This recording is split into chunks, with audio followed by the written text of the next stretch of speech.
Bezrat Hashem, le cours sera le Nishma de Bered Bat Mathilda Bezrat Hashem.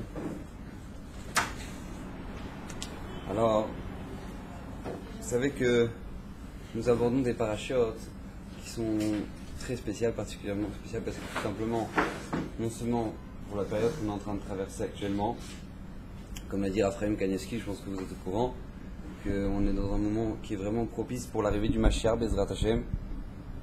Et donc on doit se renforcer énormément sur le Chesed, comme c'est l'expliqué sur le Chesed, et le Limud Torah, recevoir l'arrivée du Mashiach.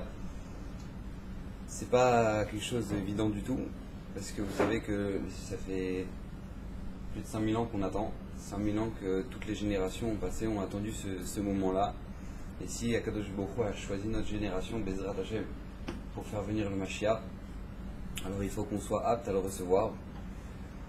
Et donc on va essayer d'apprendre, tirer un enseignement dans notre paraja et on conclura avec, avec un ustensile qui est obligatoire Bezrat Hashem pour pouvoir le recevoir. Alors vous savez que dans notre paracha nous parlons d'Avraham Avinu. Avraham Avinu est né. Alors quand Avraham Avinu est né, quand on parle des Avot Akdoshim, c'est pas du tout quelque chose qui est pachout, parce que d'un côté c'est marqué dans Tana de Beliaou. Dans le Midrash, c'est marqué Matai, Chayav Adam Lomar Bechol Yom. Un homme a l'obligation de devoir dire chaque jour Matai Yagiu Maasai le Maasai Avotai. Avraham Yitzhak Yaakov. On a l'obligation, chaque jour, un juif doit se lever ce matin et dit quand est-ce que mes actions arriveront à celles d'Avraham Yitzhak Yaakov. Comme ça doit être clair dans la tête d'un juif. Quand est-ce que mes actions arriveront à ça. On ne cherche pas à ressembler à Bruce Willis, on ne cherche pas à ressembler à James Bond, on n'en a rien à faire de tout ça.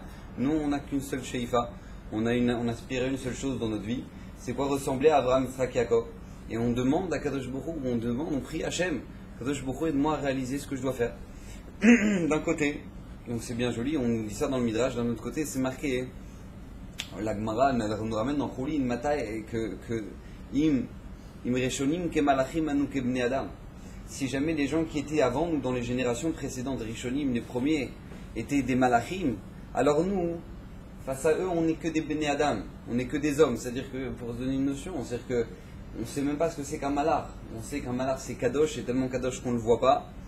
Donc, im rishonim ke malachim, si eux, là, déjà, on ramène ça sur Rabbi Pinchas Ben Yair, qui est un des grands Tanaïm. Im rishonim ke malachim, si eux c'était des malachim. Alors à nous ke Bnei Adam, elle dit ça la Gemara, nous on est des hommes. Ve'im hem ke Bnei Adam, si eux c'est des hommes, à nous ke chamorim, nous on est des ânes. C'est-à-dire que quand la Gemara elle s'exprime, elle pèse ses mots, elle sait très bien pourquoi elle dit ça. Elle précise on est des chamorim, on est des ânes, le chamor c'est machon chomer. Si on est attiré par la matière, c'est-à-dire que nous on est là, on vit dans ce monde-ci. Eux c'est des hommes, nous on est des chamorim. Même pas le chamor de Rabbi Pinchas Ben Yair, que son chamor à lui, son âne à lui, et ben il mangeait pas de la paille qui n'avait pas été prélevée, sur laquelle le maaser n'avait pas été prélevé. C'est-à-dire que le chamor il sentait quand le. C'est-à-dire que le birchal nous c'est quoi le maaser? C'est-à-dire que vous imaginez un peu où est-ce qu'on en est. Et ça, c'est ce que la Gemara, elle dit. C'est-à-dire que quand la Gemara, elle parle sur les générations qui la devancent. C'est-à-dire que nous, si maintenant nous on parle, nous on dit cette Gemara, c'est-à-dire qu'Im Rishonim ke Malachim, on est en train de parler de Rashi, Rambam, Ramban. On n'a même pas idée de ce qu'ils étaient. Si eux c'était des Malachim, nous on est des Bnei Adam. C'est-à-dire que, pour vous donner une notion, Rashi, le Rambam, le Ramban, les Rishonim, le Rashba, le Ritva, quand eux ils parlent, ils disent un mot sur la manière avec laquelle ils ont compris la Gemara, ce mot-là va faire tout son poids pour savoir comme si c'est comme eux qu'on va trancher s'ils rentrent dans la majorité des Rishonim. Si le Rambam dit un mot, ça va être une conséquence jusqu'à la halakha de nos jours, parce que comme ça tranche le Shulchan Aruch. Donc, c'est-à-dire que un mot du Rambam, un mot de Rashi, un mot du Ramban va avoir des répercussions.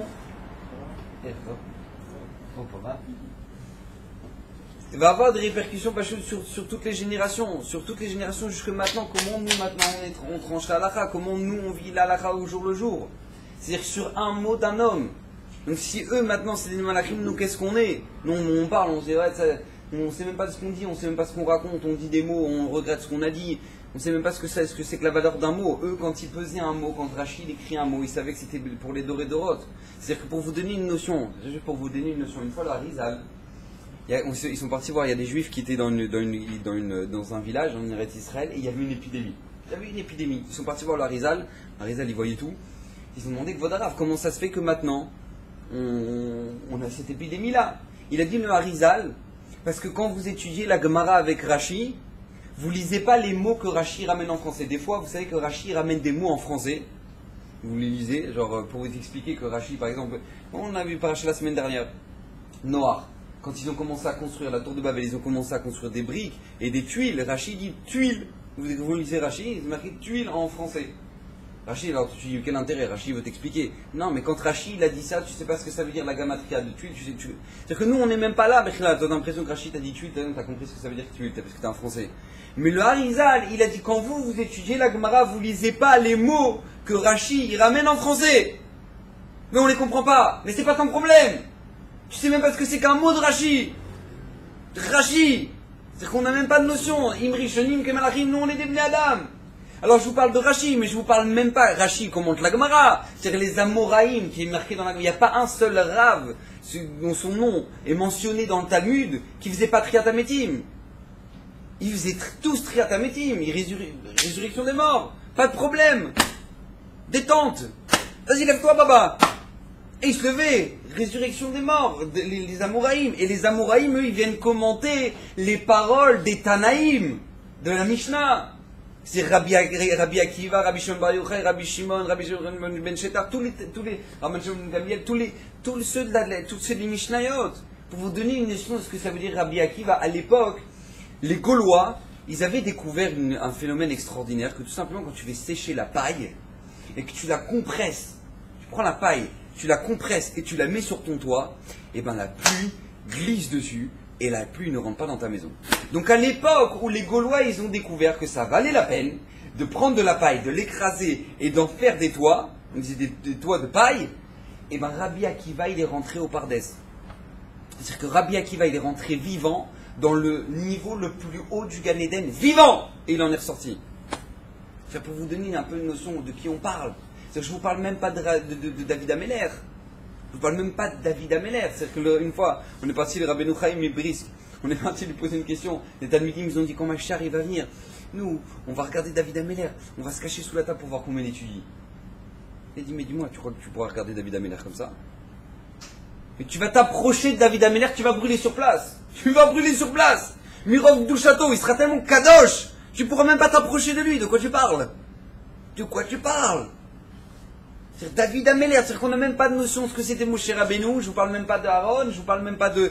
Donc quand on approche Avraham, Yitzhak, Yaakov, c'est-à-dire qu'on a des milliards de kilomètres. C'est-à-dire qu'une fois j'ai entendu le Rav Greineman, le neveu du Chazonish, il a dit tout ce que nous on peut s'imaginer, de Avraham Avinu, c'est même pas ce qu'il était le Chazonish. Le Chazonish c'est le Rav qui a fondé la ville de Bnei Brak.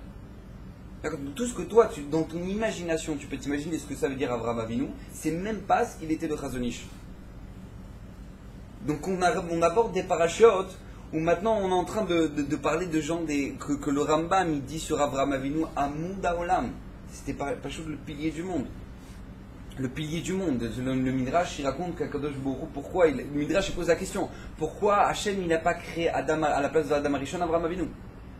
Réponse du Midrash, vous voyez déjà la question, c'est une question déjà. Comment ça se fait qu'Hachem il n'a pas créé Avraham Avinu à la place d'Adam Arishon?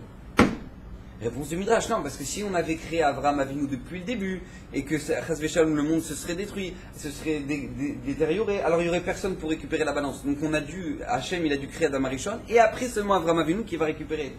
Vous imaginez ce que ça veut dire, de qui on parle? Un homme qui justifie tout le monde. Avraham Avinu.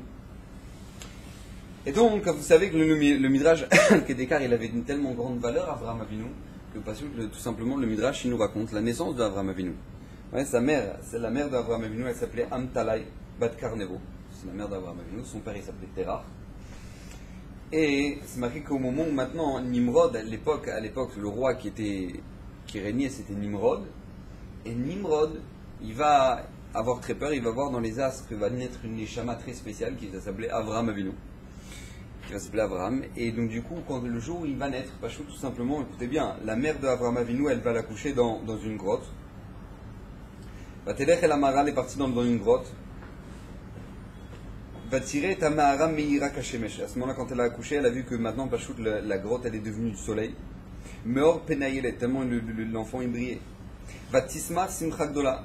Elle a eu une grande simcha. Voaya Avram Avinu. Et il est né Avram Avinu. Allah va shalom. Va Tiftar Pia va Tomer. À ce moment-là, sa maman, elle a commencé elle a dit à Avram Avinu, Oili Shialditicha Bezmanaze. Je suis tellement triste que je t'ai fait naître à cette période-là. Shamelech Nimrod Arag Bavur Rashivim Elev Zecharim.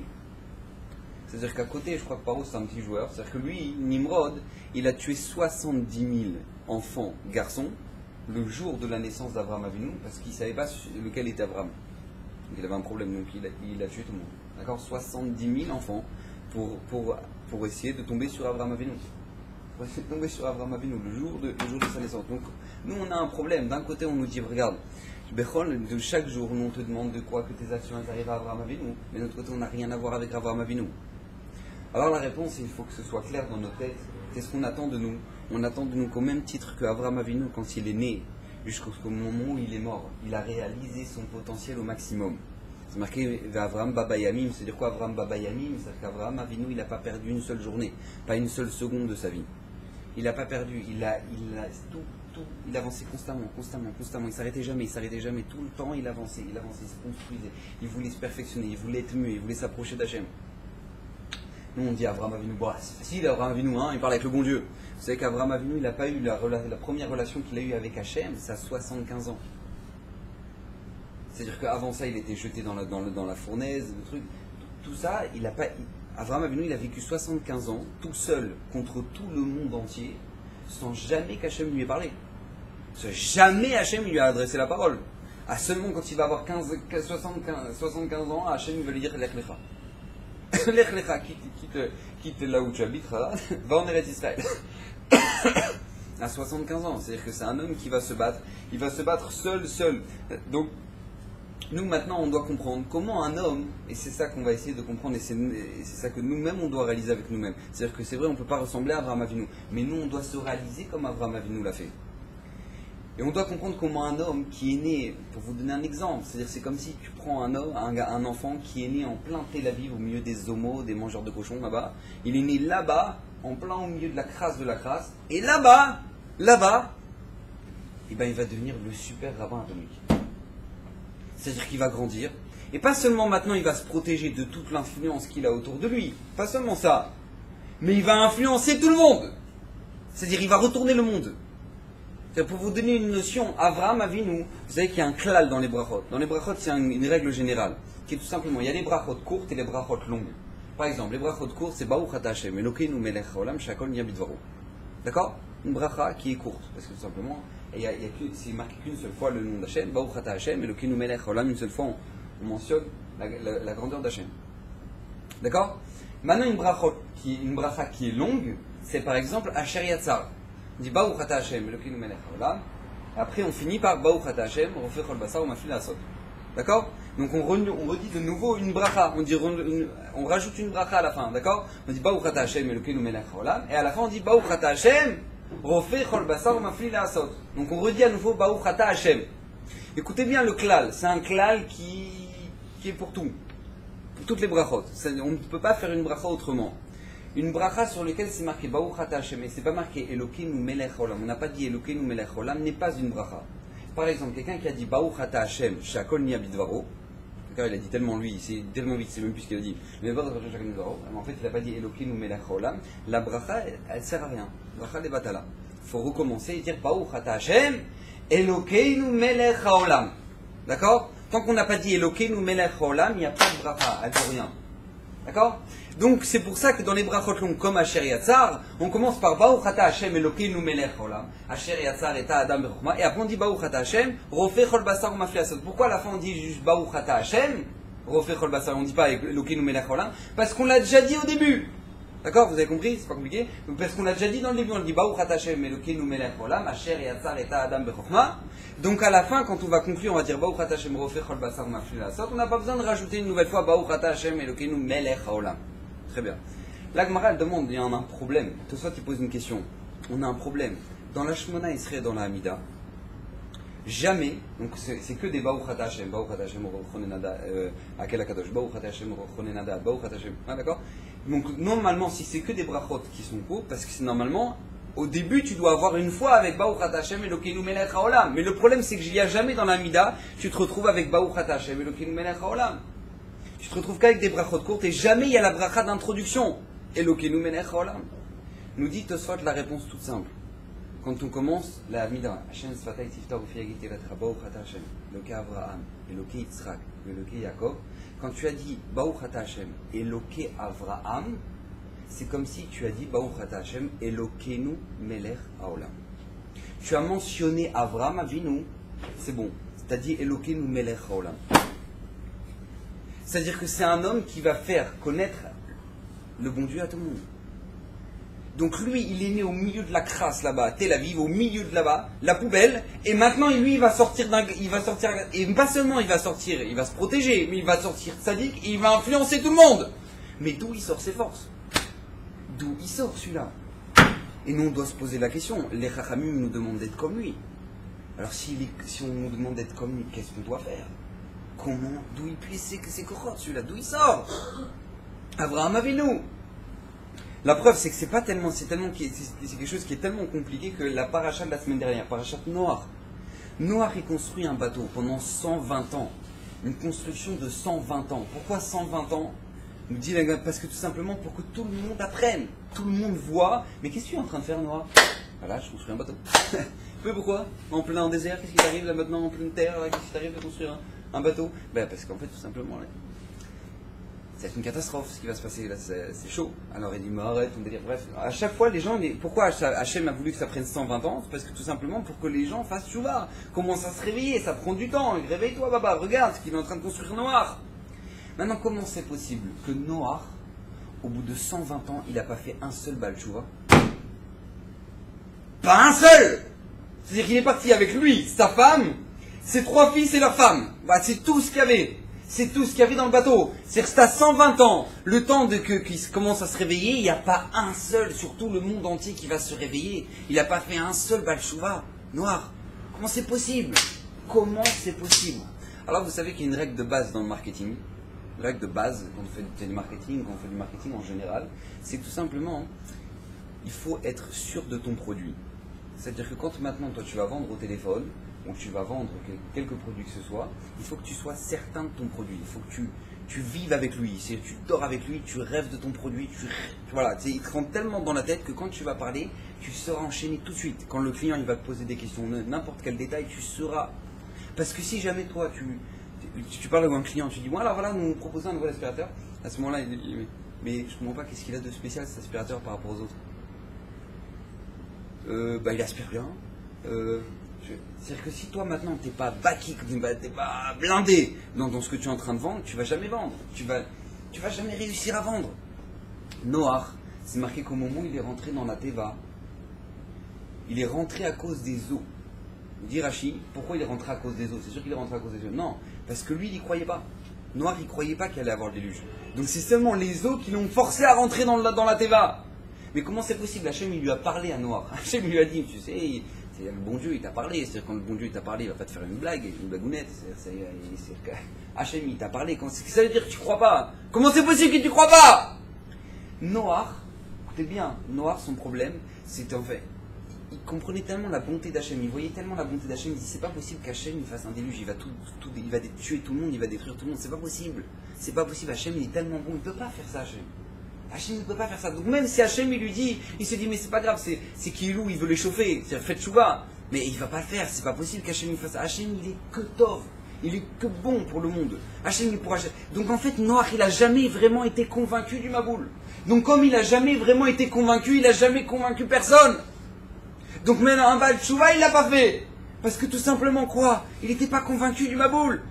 Il s'est dit c'est pas possible, Hachem il est tellement bon, il finira par annuler cette histoire, c'est pas possible.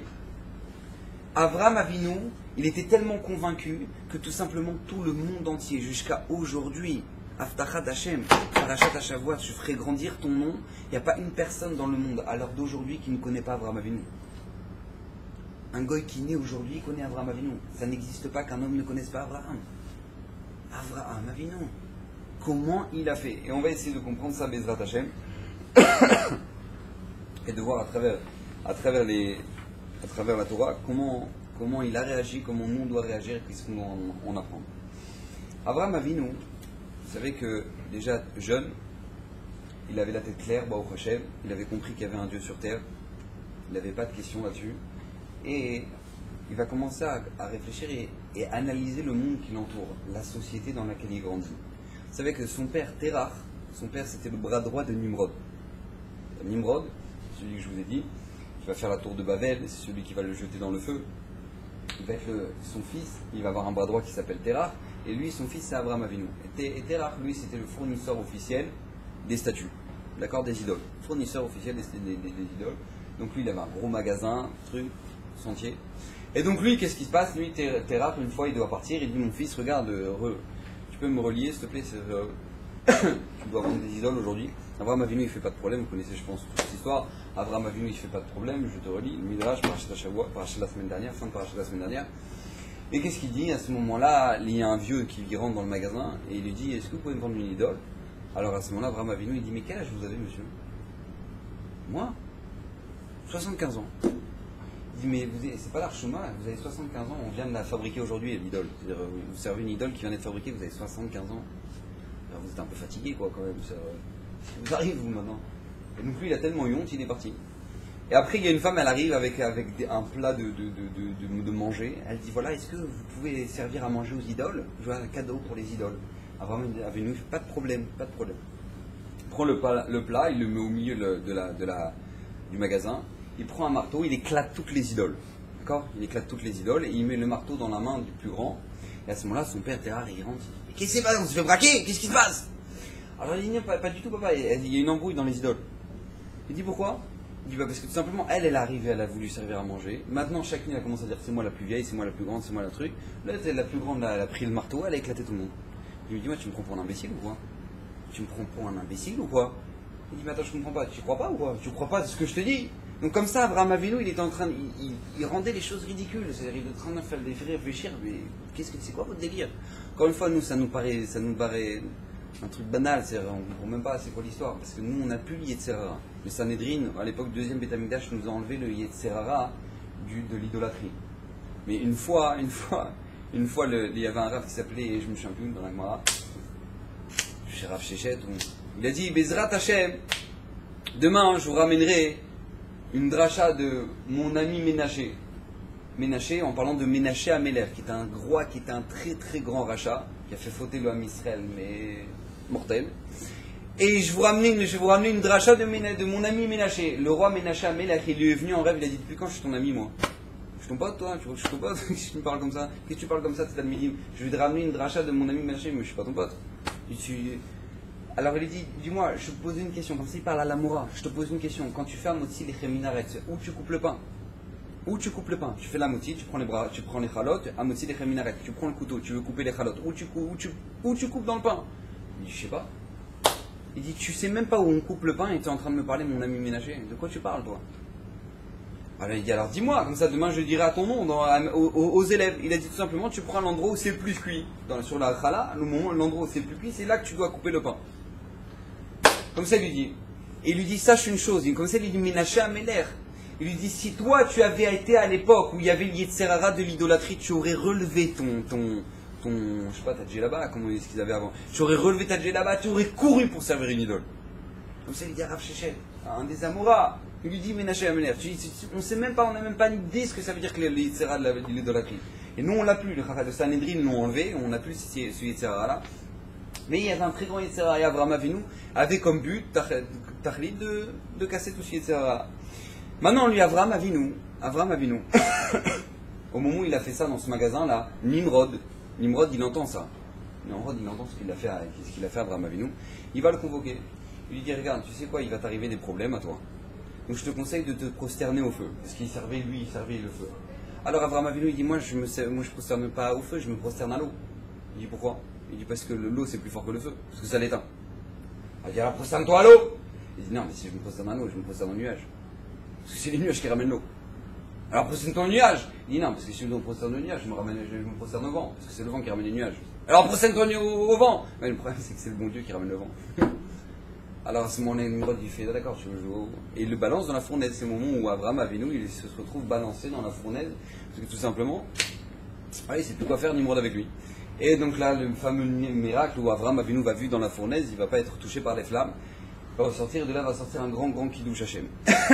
Abraham Avinu, il avait un principe de base. C'est que tout simplement, il avait analysé la société dans laquelle il vivait. Il comprend combien un homme est capable d'arriver, jusqu'où un homme est capable d'arriver, et ça, il va en tirer des leçons pour sa Avodat Hashem. Il va avoir une force extraordinaire d'analyser la société dans laquelle il vivait. Je vous donne un exemple. À l'époque, il y avait ce qu'on appelle la tour de Babel. Nimrod, il avait voulu construire la tour de Babel. La tour de Babel, ça avait comme principe tout simple, construire une tour pour soutenir le ciel. Construire une tour pour soutenir le ciel, de peur que le ciel écrase. On en avait parlé. Maintenant, lui, Nimrod, quand il va voir ça, il va dire, mais attends, Abraham Avinu, quand il va voir ça, que Nimrod, ils vont se casser la tête pour construire. Il nous dit le Midrash, au moment où ils ont construit la tour de Babel, au moment où ils construisaient la tour de Babel, s'il y avait un homme qui tombait de la tour pendant la construction, bon, rien à faire, tant pis, un de moins. Mais si jamais il y avait une pierre qui tombait, ils s'endeuillaient. Oh, on a perdu un potentiel, on a perdu une possibilité de construire. Ils s'endeuillaient quand il y avait une pierre qui tombait. Lui, Abraham Avinu, il s'est dit, mais ils sont tarés les gens, ils sont devenus fous. Ils sont devenus fous. Nous, maintenant, on se dit, mais ils sont des malades.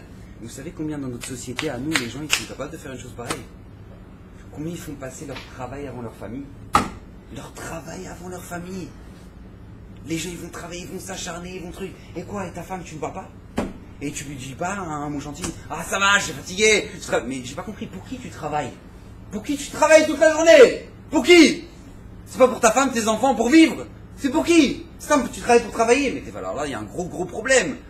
Mais si tu travailles à la base, c'est pourquoi? C'est pour pouvoir mieux vivre, toi, ta femme et tes enfants. Alors pourquoi tu veux pas un sourire à ta femme? Pourquoi t'es pas gentil avec tes enfants? Pourquoi tu t'occupes pas d'eux? Pourquoi j'ai pas le temps, vas-y, casse-moi la tête. En plus, il y a un match de foot là, si tu veux. C'est-à-dire que les gens, nous, on rigole sur la tour de Babel, mais on n'est pas beaucoup mieux. On n'est pas beaucoup mieux.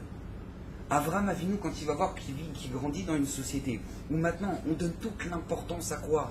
Aux choses matérielles, à prendre, à désirer. C'est-à-dire que là où il se baladait, Abraham Avinu, avec Sarah Imenou, à chaque fois on voulait lui prendre sa femme.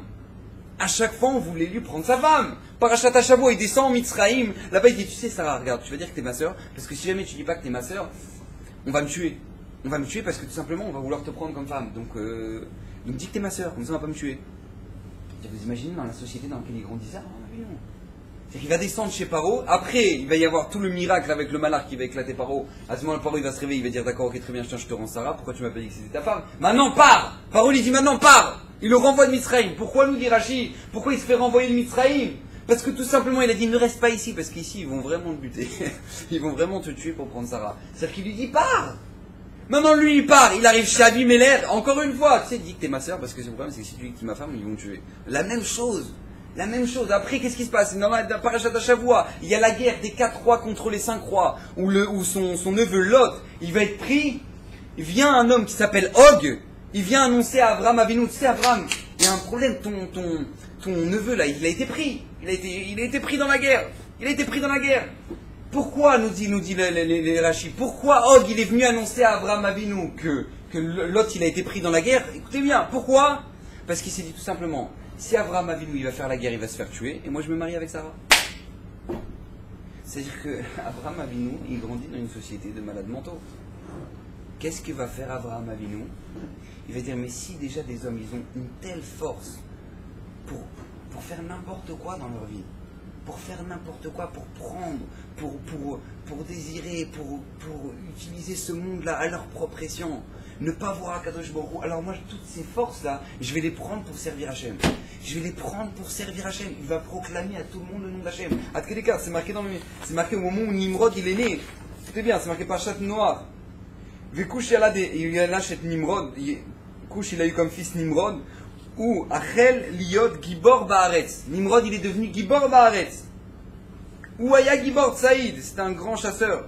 L'ifne Hachem devant Kadosh Baruch Hu. Nous dit Rashi, Liot Gibor, c'est à dire quoi? L'amrid Kol Haolam ala Kadosh Baruch Hu. Lui, Nimrod, son but c'était de montrer il n'y a pas Hachem, arrêtez avec votre délire, c'est quoi votre truc là, il y a un bon Dieu, truc. Arrêtez avec tout ça. Gibor Tsaïd, Tzad Da'atam Shel Briot, lui il chassait l'esprit des gens en bépive avec sa bouche. Umeatan Nimrod Bamakom. Il les encourageait à se révolter contre Hachem. Donc lui, quand il a vu qu'il y a un homme qui est capable de se surpasser pour montrer qu'il n'y a pas Dieu, alors Avraham Avinu, il va se surpasser pour montrer qu'il y a un Dieu. Et ça va être le klal de la vie d'Avraham Avinu. Il va voir combien un homme il est capable, d'aller loin pour faire l'inverse de la volonté d'Hachem. Alors moi, je vais aller loin pour faire la volonté d'Hachem. Ça, c'est un klal dans tout, chez les Avot, par exemple, Yaakov Avinu. Yaakov Avinu, il revient de chez Lavan. Au moment où Yaakov Avinu revient de chez Lavan, il dit comme ça, Lavan Garti, il annonce à Esav, il dit Lavan Garti, Viatsav otam les morts, Kotomrou l'Adoni Esav, allez annoncer à mon maître Esav, Koamar Avdecha Yaakov, ainsi t'a dit ton serviteur Yaakov, Lavan Garti, j'ai habité avec Lavan,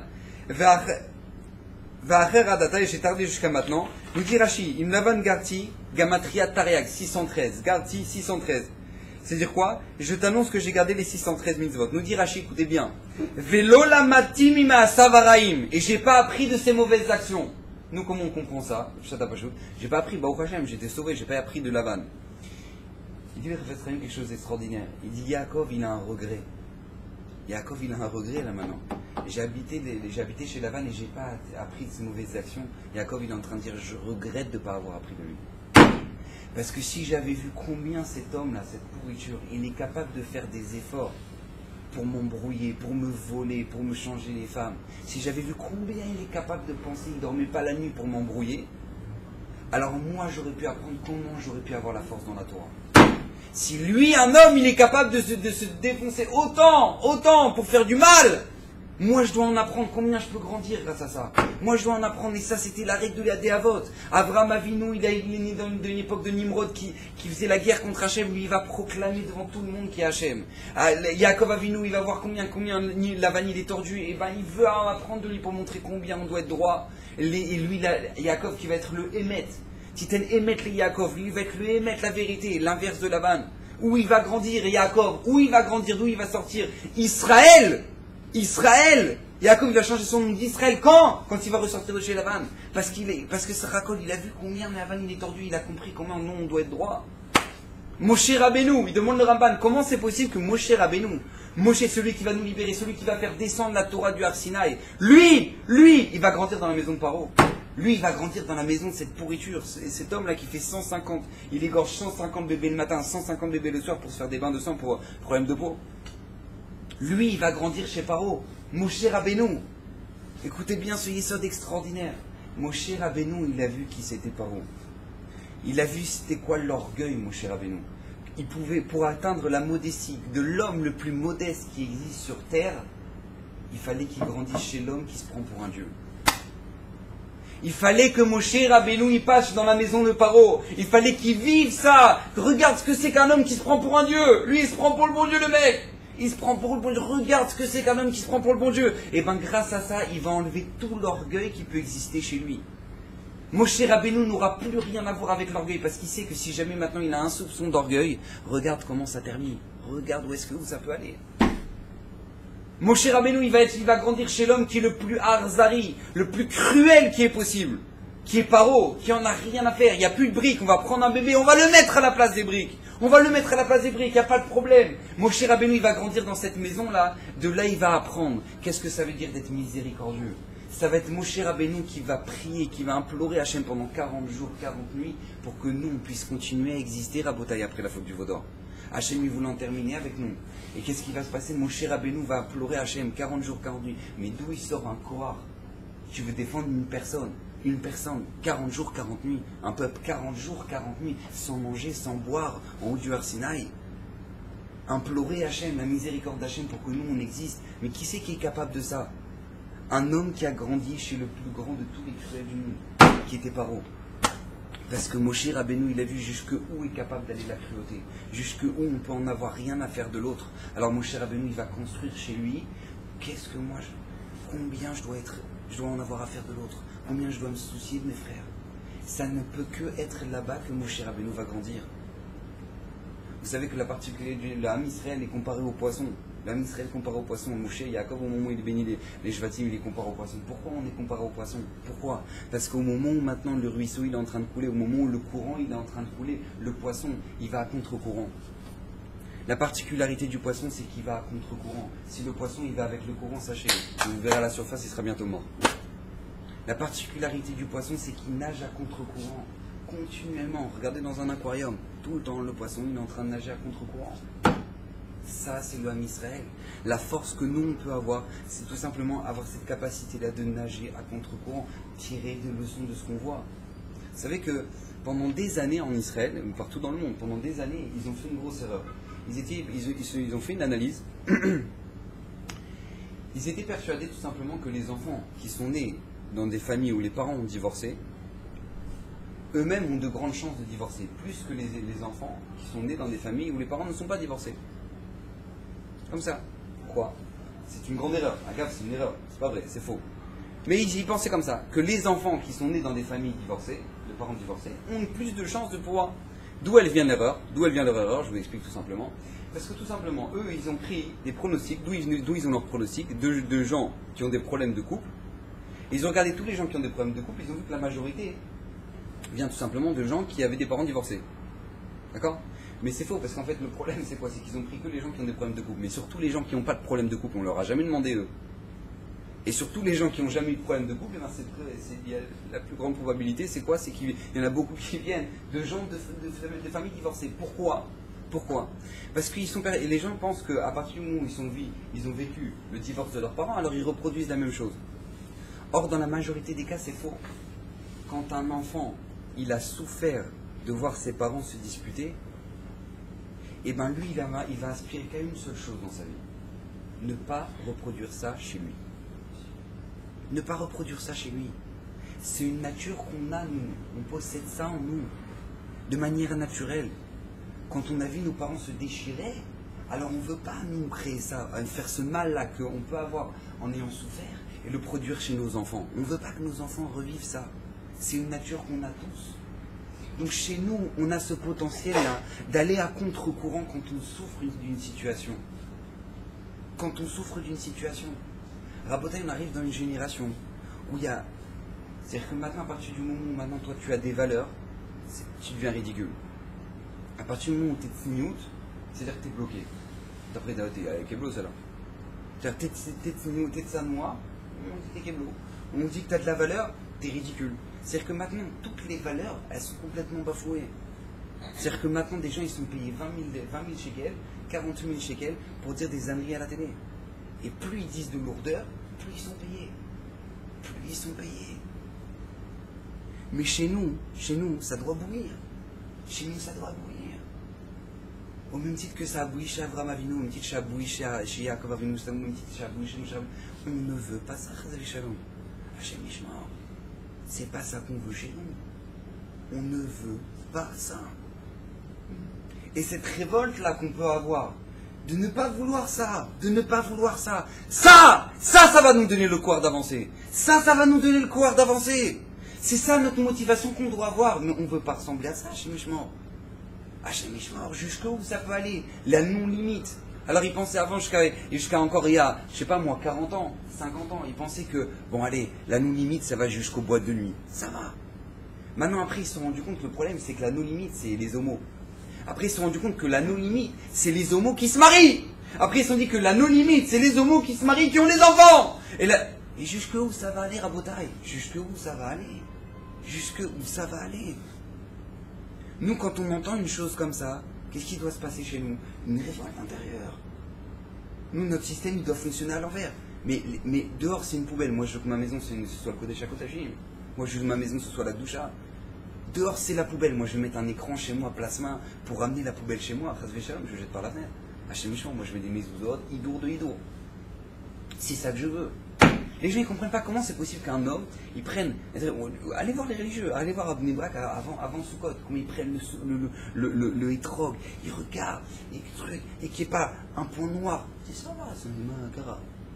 Ah, c'est un hétrog, quoi. Ils prennent le loulav, ils regardent un truc, ils regardent s'il est bien caché. Mais qu'est-ce qui leur arrive à ceux-là? Ils veulent des tefilines, du hidour, l'écriture, les trucs. Quand est-ce que la kavana, au moment où maintenant on a écrasé le cuir pour former la boîte des tefilines et que ça a été fait à la main, pas avec une machine et trucs, ils cherchent le moindre hidour du hidour. Qu'est-ce qui leur arrive à ceux-là? Ils sont fous ou quoi? Ça va, détends-toi, c'est des tefilines, macarlera. Ah non, je veux le mieux du mieux et je veux que dans les tzitzit, au moment où maintenant ils ont, depuis que le moment où ils ont été quittés le dos du mouton, ce soit les shem, mitzvah, tzitzit, truc. Mais ça va, c'est des tzitzit, makara, c'est tu prends des fils, tu fais des nœuds. Non, ils veulent le hidour. D'où ça vient ça? D'où ça vient ça, ce couard de chercher le hidour dans chaque chose, de chercher à vouloir le faire le mieux dans chaque chose? Vous savez d'où ça vient? De notre nature personnelle. Je vous pose la question à n'importe qui ici. Quand tu achètes des baskets, c'est quoi ton problème si jamais maintenant la basket elle est pas super bien collée devant? Ah, c'est des baskets, ça marche quand même. Ça marche. Tu vas acheter une paire de Nike. Ouais, tu vas acheter une paire de Nike. Maintenant, tu achètes la paire de Nike, tu te rends compte, t'arrives chez toi à la maison, tu te rends compte qu'en fait, tout simplement, elle est mal collée en dessous. Qu'est-ce que tu vas faire? Ça va, tu peux marcher avec. Mais prendre la colle et mettre de la glu. Mamaya. Tu rigoles ou quoi? Tu sais combien je les ai payés? Mais moi, je retourne au magasin, je veux que maintenant qu'ils me donnent de nouvelles paires. Ça veut dire quoi, ça, maintenant? Mais comment ça se fait que tu réagis comme ça? Pourquoi? Tu vas acheter ta voiture, tu vas faire attention, tu sais qu'elle soit propre, truc, sans rayures. Quand tu vas avoir une rayure, tu vas faire: oh la pourriture, je l'ai pas vue. Mais où est-ce que, mais purée, mais regarde pourquoi il m'a fait ça? Ça fait 2 semaines que je l'ai acheté. Mais pourquoi les gens ils se mettent dans un état comme ça? Ça va, c'est une voiture, ça roule. Ça l'empêche pas de rouler. Tu sais, t'as une rayure, ça l'empêche pas de rouler. Elle va continuer à rouler très très bien. Chez nous, on a une nature de vouloir les choses bien. Maintenant, cette nature de vouloir les choses bien, ça dépend où est-ce que tu la mets. Alors les gens qui ne travaillent pas, ils la mettent dans des baskets, ils la mettent dans leur jean, ils la mettent dans leur truc, c'est-à-dire que maintenant tu as une tache sur la chemise. Oh purée, la vérité, pourquoi il m'a fait ça? Il est malade celui-là, mais qui crève, purée, tu n'aurais pas pu faire attention avec ton coca là pendant un mariage. Le mec il fait pas attention, tac, il met une tache de coca avant la roupa. Le mec il a envie de mourir.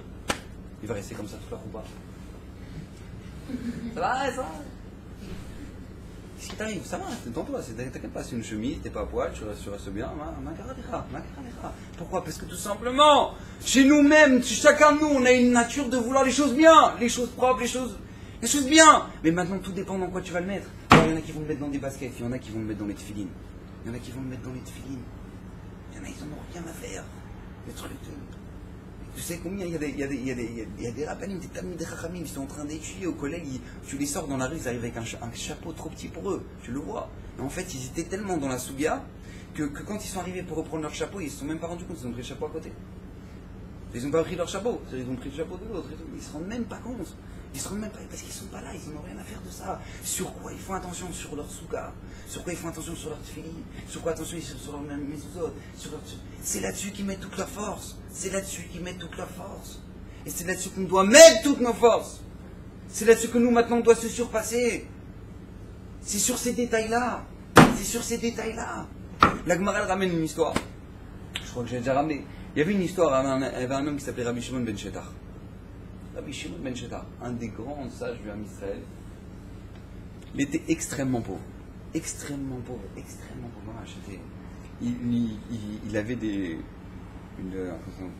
un champ où il faisait grandir du lin. Le lin, c'est un travail qui est très très difficile et ça sent très fort. Bref, c'est un travail acharné. Et lui, il travaille le lin. Pourquoi? Pour gagner sa vie. C'était Rabbi Shimon ben Shetar, c'était le Nassi Israël. Maintenant, c'est Talmidim, une fois, ils ont dit: c'est pas possible, mon arabe. Il faut qu'on vous achète une voiture. Vous ne pouvez pas vous déplacer toujours à pied, vous portez les trucs. Il faut qu'on vous achète une voiture. Donc, ils ont acheté un ramon, un âne. À l'époque, il n'y avait pas de voiture. Ils ont acheté un âne. Maintenant, l'âne, c'était pas Yad Shnia, c'était Yad Shlishi, Yad Revi. Ouais, c'était la 4e main, 3e main, 4e main. Quoi. Il était pourri. Quoi, l'âne, tu le vois, il était pourri. Ils l'ont acheté à un arabe, il était crasseux, mais de chez crasseux. Donc, avant, ils l'ont fait passer à la machine pour le nettoyer. Et qu'est-ce qui se passe au moment où ils l'ont fait? Il était tellement crasseux pour vous dire qu'au moment où ils l'ont fait passer à la machine, tout simplement, ils ont vu qu'en fait, il avait un collier avec un diamant. Ils ont dit: vous vous rendez compte? Rabbi Shimon ben Shetar, ça y est, maintenant c'est la refaite. Il peut monter pas seulement, il n'a pas besoin de travailler, mais en plus il peut construire une yeshiva, truc. Je t'ai pas raboré. Donc ils arrivent chez leur rebbe, ils disent: Kvod Arav, ça y est, on vous a trouvé un chamor. Mais attention, le chamor, avec le diamant au goût. C'est la merveille, quoi. Alors Rabbi Shimon ben Shetar, il dit: allez le rendre. Allez le rendre à cet arabe.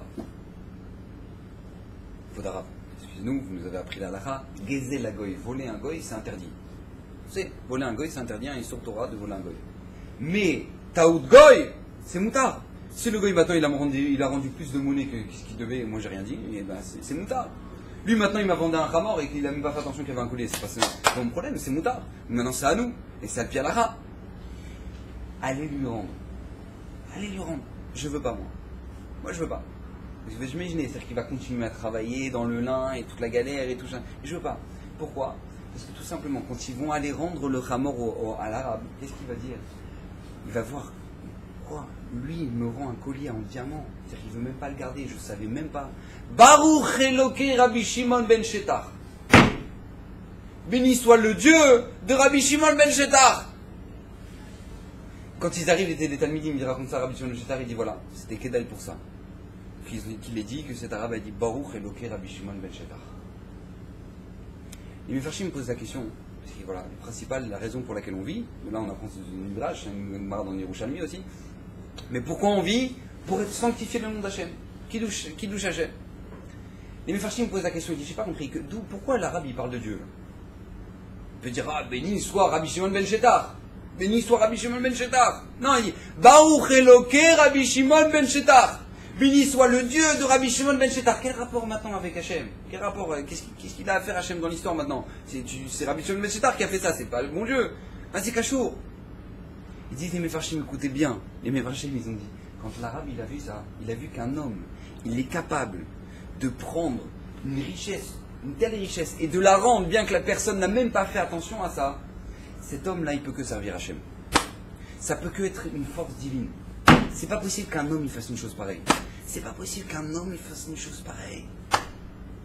Donc il a dit Baruch Eloké Rabbi Shimon ben Shetar.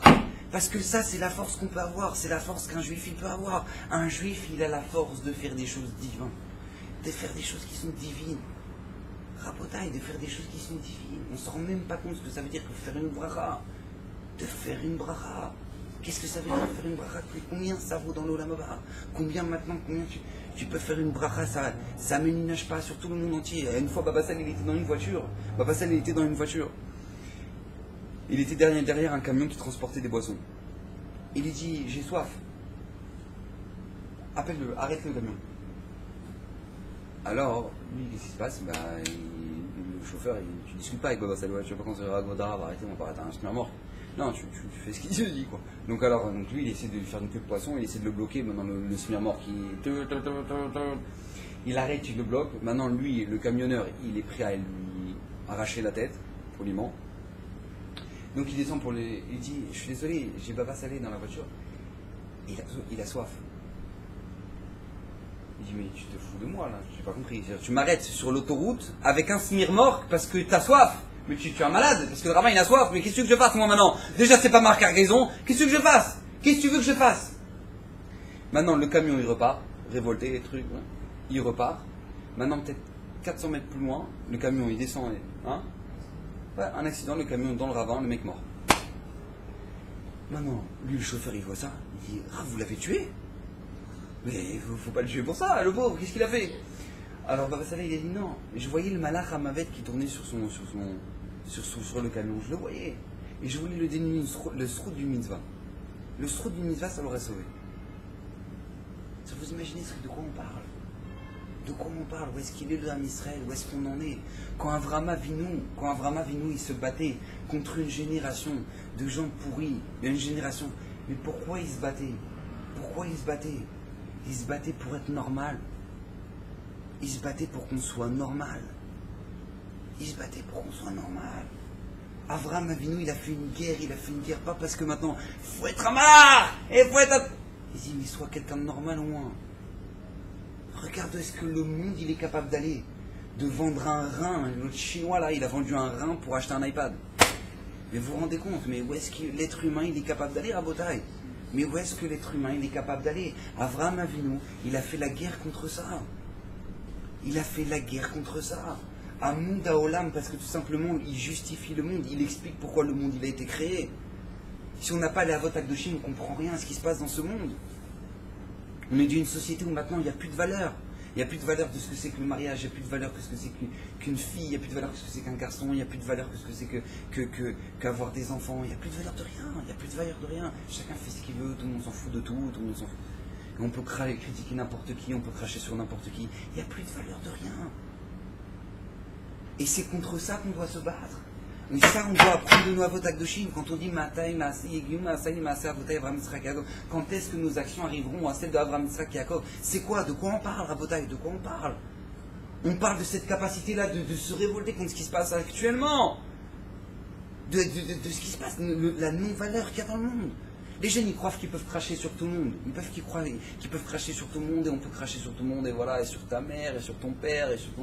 Tu peux faire ce que tu veux, Mais tu crois quoi? Tu crois que ça va jamais te revenir dans la tronche? Tu crois que ça va jamais te revenir? Mais c'est un boomerang. La vie, c'est un boomerang. Tu le balances bien, ça va te revenir. Tu le balances mal, ça te revient en pleine dent. Dans les dents.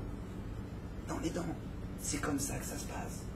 Maintenant, à Kadosh Baruch Hu, maintenant on arrive dans les parachutes où il n'y a pas beaucoup de mitzvot dans ces parachutes. Dans ces Sefer Bereshit, il n'y a qui pas de mitzvot. Mais combien il y a de leçons pour la vie? Combien on apprend d'ici des leçons pour toute notre vie à Botaï? De gens qui se sont battus et que eux, Hachem, il les a choisis. Eux, Hachem, il les a aimés. Eux, Hachem, il les a aimés. Pourquoi? Parce qu'ils se sont révoltés contre le bordel. Ils se sont révoltés contre les gens qui veulent rien dire, contre les gens qui n'ont pas de valeur, contre les gens qui se permettent de faire n'importe quoi. Eux, Hachem, il les a aimés.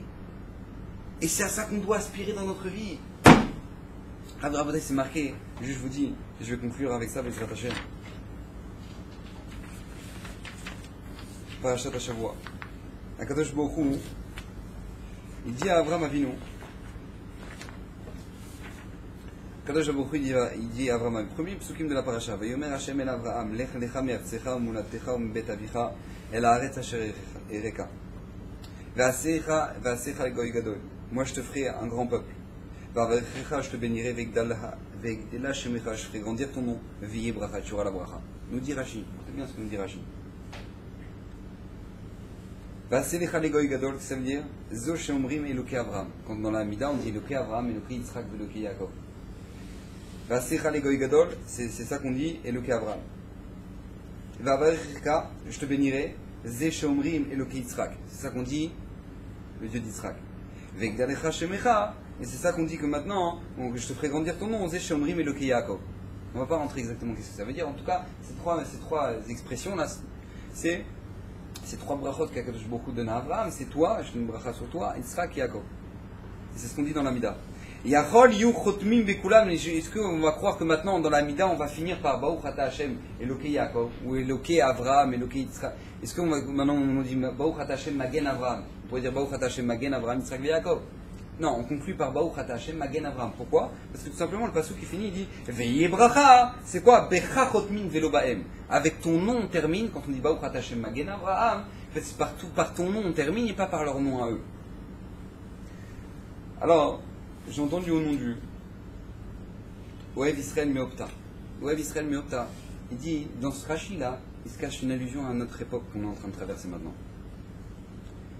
On a traversé Abraham, Yitzchak et Yaakov, et on arrive dans une période où maintenant, celle avant l'arrivée du Mashiach, Bezrat Hashem. Et là, Kadosh Baruch Hu, dans la Rashi Parashat Hashavua, Rachid nous dit, on aurait pu croire qu'on va terminer, on va conclure par Elokei Avraham, Elokei Yitzchak, Elokei Yaakov. Non, on va conclure par Elokei Avraham. Baruch Ata Hashem Magen Avraham. C'est-à-dire qu'avant l'arrivée du Mashiach, les mérites que nous on peut assembler, le mérite qu'on peut ramasser, c'est par le sroud d'Avraham Avinu. Comme l'a dit Raphaël Kanevski, par le sroud du Chesed.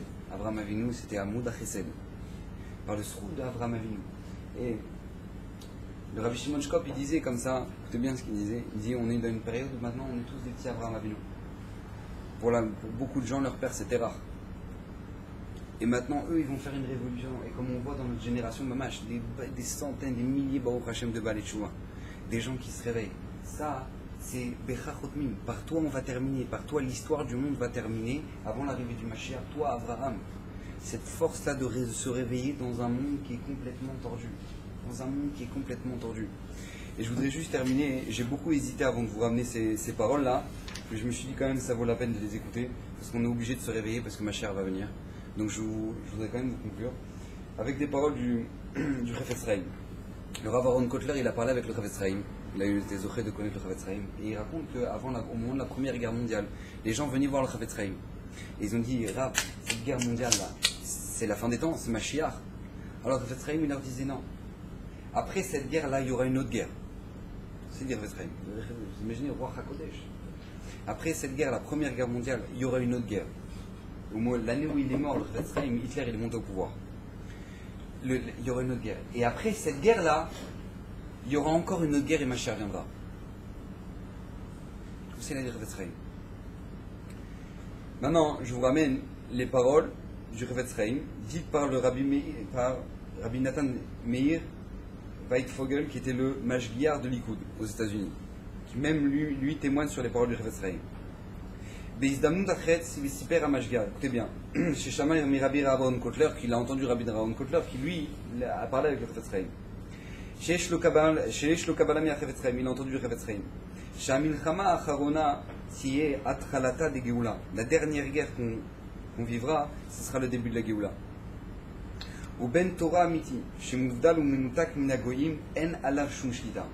Il faut savoir qu'à partir du moment où on sera accroché à la Torah, on sera lié à la Torah, alors on n'a rien à craindre. On n'a rien à craindre. Mais attention, qu'est-ce que ça veut dire? Voici Famash Giyar. Sheyesh lo bekabbalah ish mi pi ish mi Rabbi Yoshua Leib diskin. Que quoi?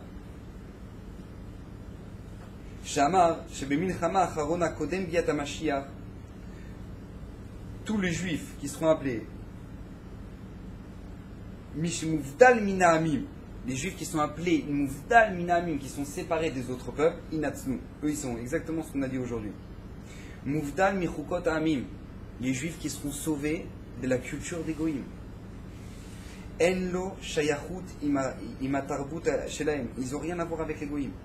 Imaitonim Shelaim, avec leurs journaux. Imamuzika Vasfarim Shelaim, ni avec leur musique, ni avec leurs livres, ni avec rien. Menutak Mehem Legamre. Mimarshavatam, Vashkafatam, Vediburam ou Levusham.